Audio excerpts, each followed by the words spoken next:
Our next grant, a good friend, Safe Journey, the Survivor Transition Program. This is a program that is housed, an organization that is housed in Fairport. We have funded them 4 years consecutively. You will remember that this is the organization that provides services to women who are in an abusive relationship, helping them leave that relationship, find safe housing, and gain financial. Most of the women are employed or have been employed. Most of them have college degrees, and all of them are considered middle class because of the family income level, to which they have no access. It is controlled by the abuser in the relationship. And so these women do fall through the cracks. They can't avail themselves of other services because there are income restrictions.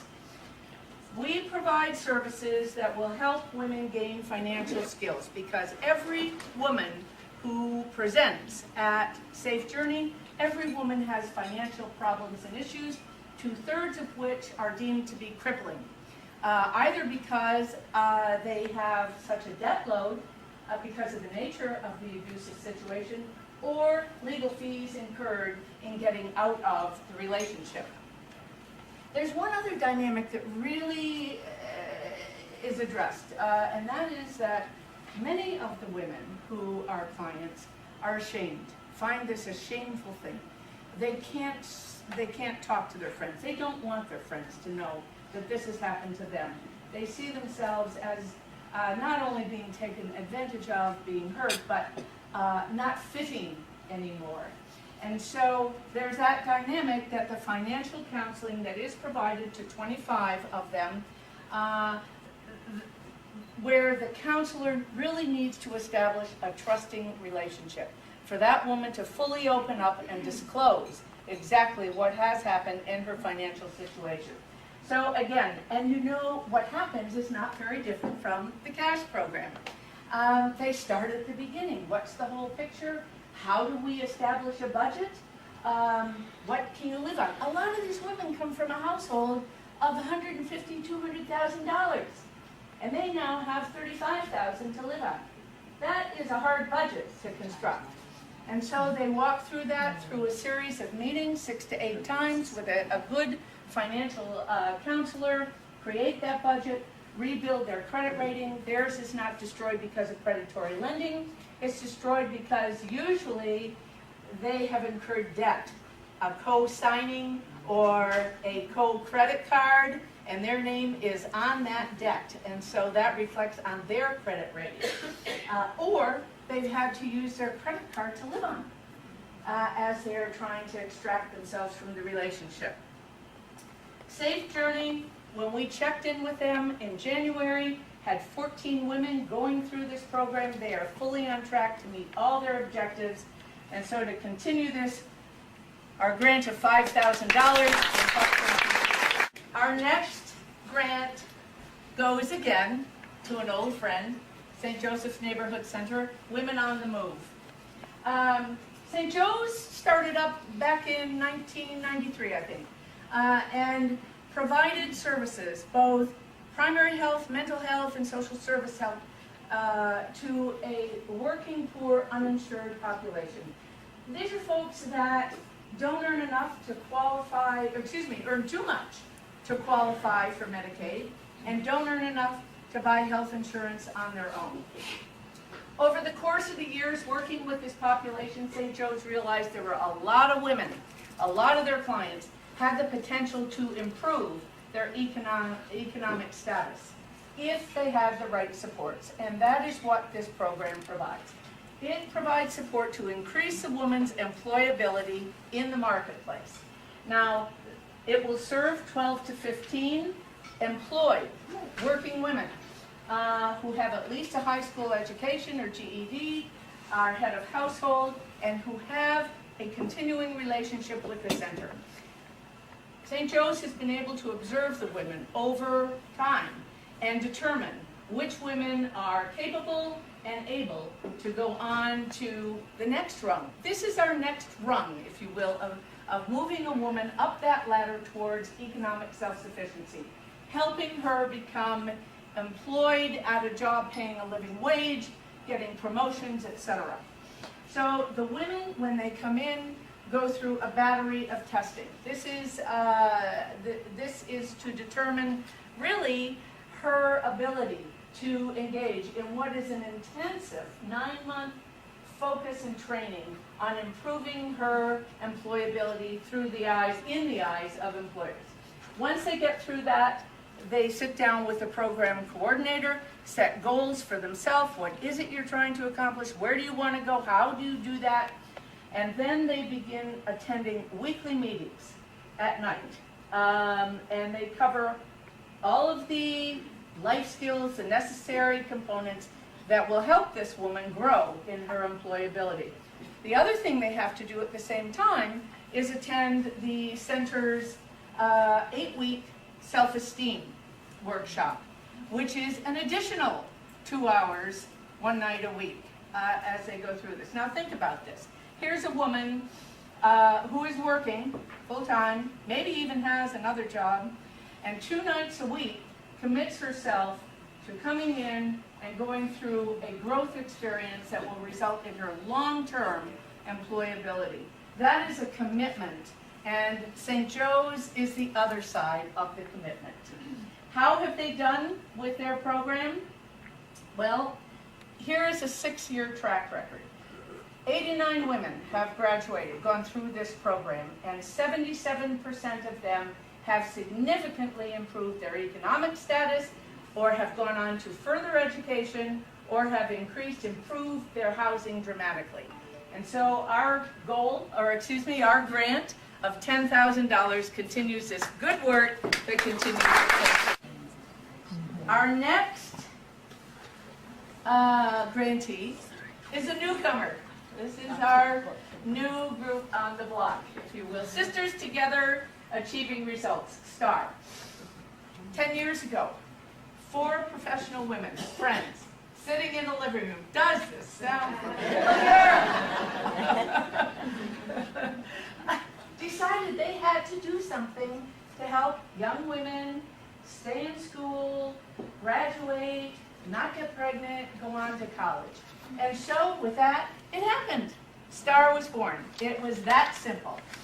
Those 4 women, over the course of the past 10 years, have educated almost 100 young women, educated them in life skills, and mentored them in essential values like integrity, discipline, dedication, hard work, self-esteem, respect of others and themselves. And this year will be no different.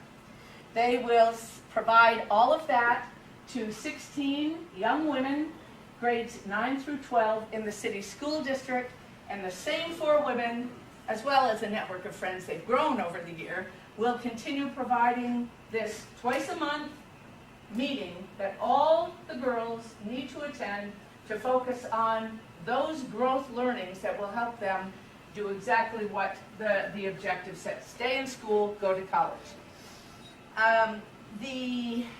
This process at STAR culminates every year with a cotillion. And maybe you saw an article in the paper, yeah, I'm seeing heads nod, a couple months ago. There was a wonderful picture in the paper of a young woman and her dad. He was presenting her at the cotillion. There they were, big smile, beautiful dress, and the seniors are presented to the community as achieving a milestone, sometimes the first in their family to finish high school and to go on to college. And so when we heard the story, when we looked at this program, we said, oh my gosh, we're sisters. We're sisters, you know? It's women making things happen for other women and not waiting for someone else to make the first move. And so,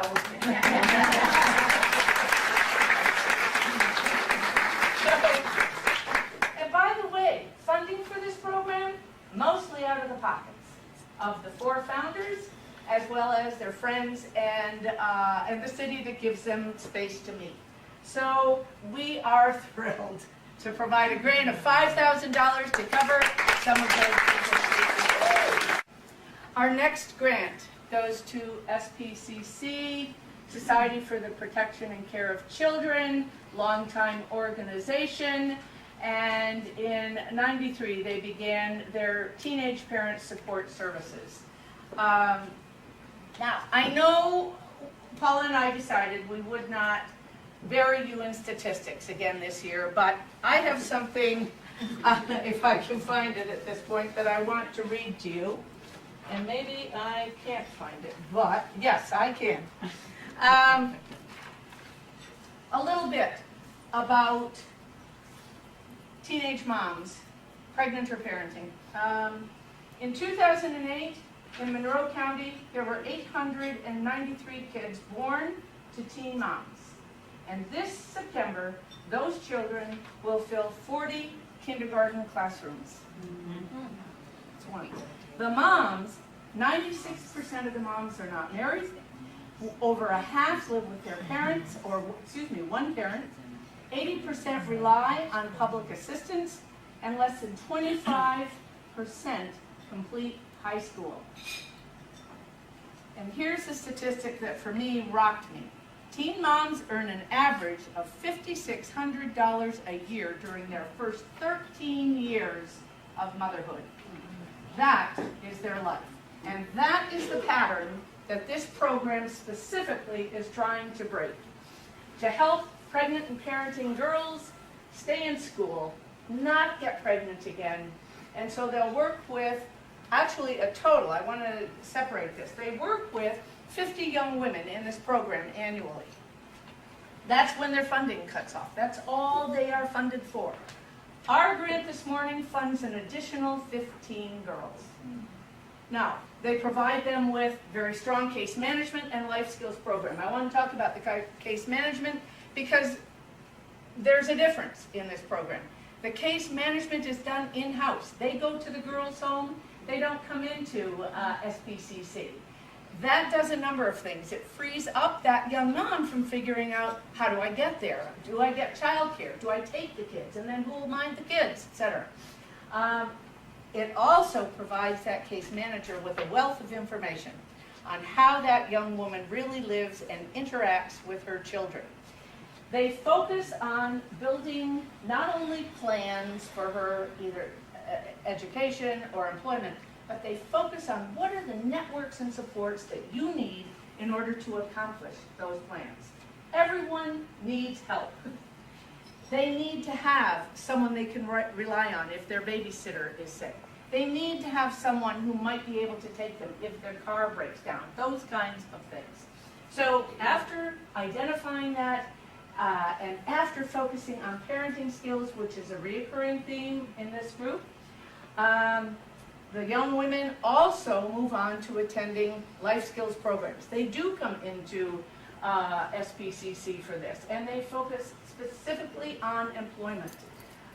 Many of the young women who are in this program will be able to go on subsidized employment internships. These are 4-week internships. The girls are paid. But what's really important is they get bi-weekly coaching and feedback from the employer as to how they are performing and what they need to continue doing or change to be a successfully employed person. Our grant of $22,000 continues this program. Sojourner House has had changes over the past 3 years. They merged with Pathstone, which is a not-for-profit that owns and provides low-income housing to poor people. Funding streams for Sojourner have shifted over the past 10 years. It used to be that a mom could come there for that stabilization time and stay for an extended period of time.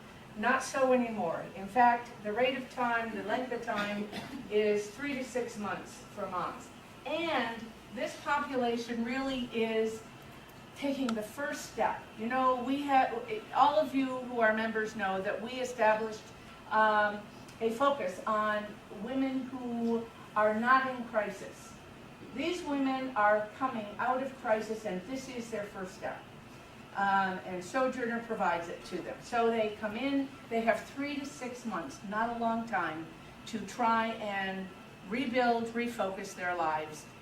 The good thing about the merger is now the women and their children can go into an apartment owned by Pathstone continue to get the case management services from Sojourner. So it's a wonderful collaboration and merging of two services in our community. When the women are, this is a boot camp. This is a boot camp.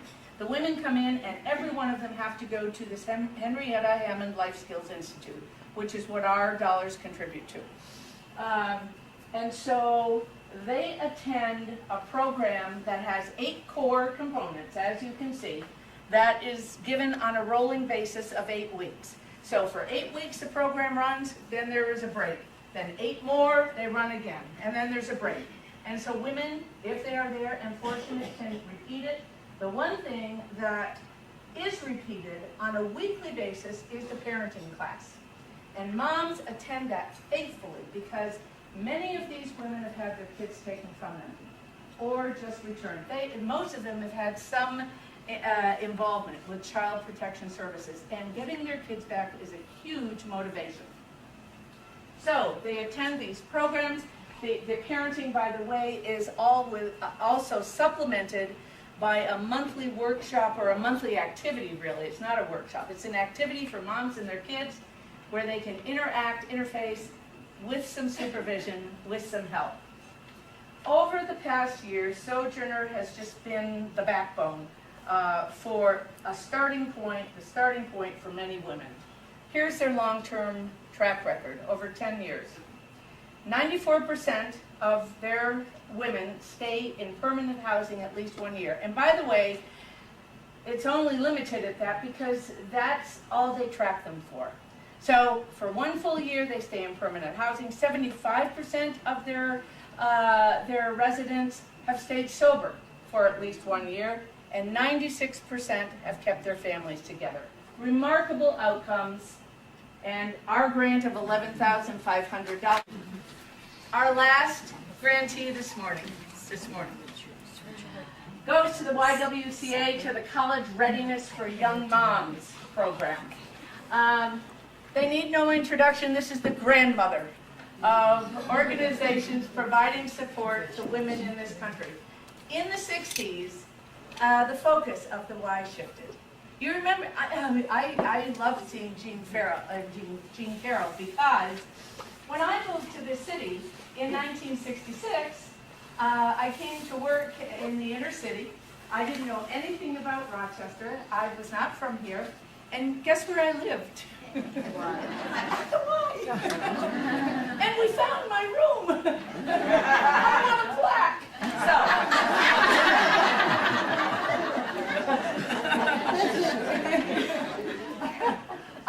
They shifted their focus in the 60s and became less a residential provider, providing rooms to young women who are moving to an urban area for employment, to really supporting social and racial justice in the community. And in 1969, they introduced their school-age parents program, which was the first community program aimed at keeping young moms, parenting or pregnant, in school and helping them continue and complete their education. So today's grant, our grant, is an extension of that program. Let me tell you how this works. 75 young moms are provided service through their Young Parents program. And those services are provided on-site in school, 5 schools. So the young women can access their counselor or case manager during school, after school. What they've realized is, again, that there are young women who have great potential and the ability to go on and continue their education. And so they added a 5th component to their already strong evidence-based program. And that is the college readiness piece, or helping 10 young women go through the enrollment process, apply to college, get into college, and sustaining or giving them services after that. So all of the young moms, all 75, receive case management and counseling twice a week. All of that focuses mostly on their academics. That's the end thing, that's the key thing in this whole process. stay in school. For those young women who have the capacity to go on and want to do that, our money will support the services that then help them go through the application process, help them apply for financial aid. They don't come from families who can afford going to college oftentimes, and it will also support a part-time on-site case manager at MCC, helping, you all know, we all know, there's my son, whose first year of college was very difficult. Not for him, for me.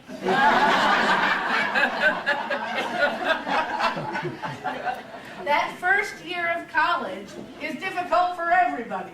And this case manager will be dedicated to helping young women navigate that system and being an advocate for them when and if they need it. The track record last year, this is the second year of this added component. The track record last year, 75% of the moms graduated and 15 young women enrolled at MCC, and this grant will help an additional 10 to 15 do exactly. Another wonderful day coming to an end, but a couple more things I would love to share with you.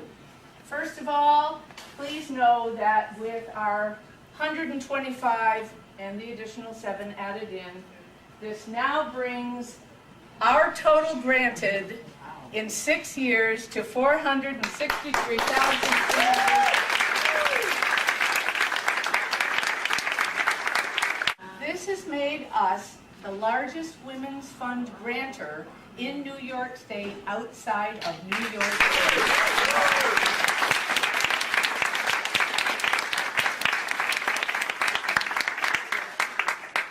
That's the difference that 6 years and committed women makes. And so we want to wrap up this morning by sharing with you words from one last person who also wanted to say exactly how she saw the Women's Giving Circle fitting into this landscape. Oh, don't go. I'll go back. Now do it. There we are. Louise, we so appreciate everything that you have done for this community and for Rochester. And most of all, I am very thankful that you have made the time to be with us today to talk to us, the Rochester Women's Giving Circle. Well, Shirley, I'm so happy to be here. The pleasure, believe me, is all mine. I've known since I first was lucky enough to move to Rochester what an extraordinary thing women of Rochester have always done. This giving circle is remarkable. I can pass legislation in Washington to affect people, but people I never see. But what you do here with your 115 members and the almost $500,000 that you've raised is so remarkable. You've helped 3,000 people with grants. You do individual help. You know who's being helped. You follow through and make sure it's successful. Those are the kinds of things that really make this city what it is. And remember that women who went before your group built the first hospital in Rochester on Park Avenue, Hillside they're responsible for, and for the friendly home. So you're following in the footsteps of women who've lived here before and who always see a need and deal with it. Thank you to everybody in this group, all 115 of you, because you are making a true difference. Thank you. Thank you.